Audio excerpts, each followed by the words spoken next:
Dalawa lang naman yan eh. Sagutin mo ako. O sagutin mo ito. Naku, ano? Teka! Naligaw na yata kayo, Teniente. Oo nga, Nato.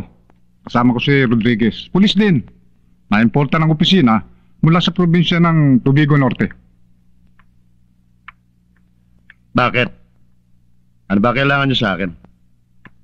Mayroon lang na ilang bagay na gusto siyang itanong sa'yo. Naku, Teniente. Nagkamali na kayo ng malalapitan. Matagal ko nang hindi linya ang pagkanta. Wala na akong boses. Ikaw naman, Nato, para kang bago ng bago eh. Teniente, ang mabuti pa, umalis na kayo. At huwag na kayo mag-aksaya ng panahon sa akin.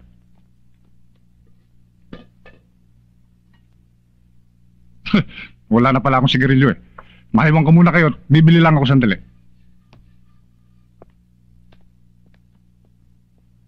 Oh, bakit hindi ka sumama doon kay Teniente? Bumili ka rin ng sigarilyo mo. Ha? Kaya, bumalik ka na lamang doon sa probinsya mo. Saan nga ba yan? Tubigan? Tubigon. Pareho na rin yun. Tubigon. Total, hindi naman kilala yung lugar mo.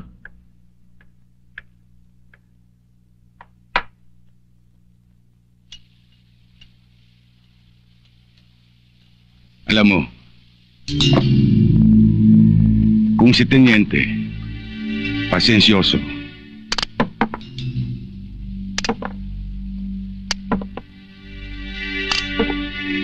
ako, maiksi ang PC ko.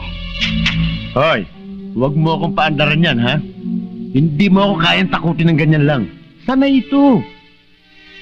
Dalawa lang naman yan eh. Sagutin mo ako. Teka. Baka matapat sa may bala. Baka itulak ng demonyo yan. Pumutok. Yan ang hindi mo na malalaman.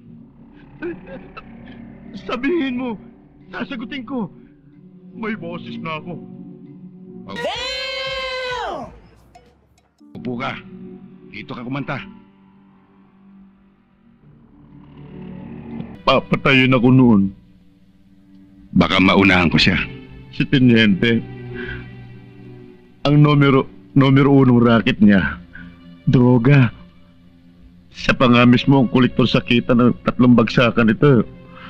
Sa underpass, sa loob ng palengke ng Quiapo.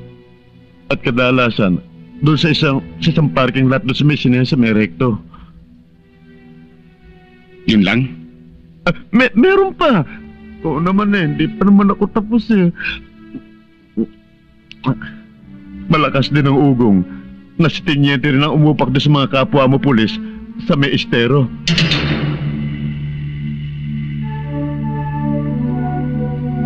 Ngayon, kung gusto mong malaman ng tungkol sa pangungutong niya, sasabihin ko na rin kahit barya-barya lang.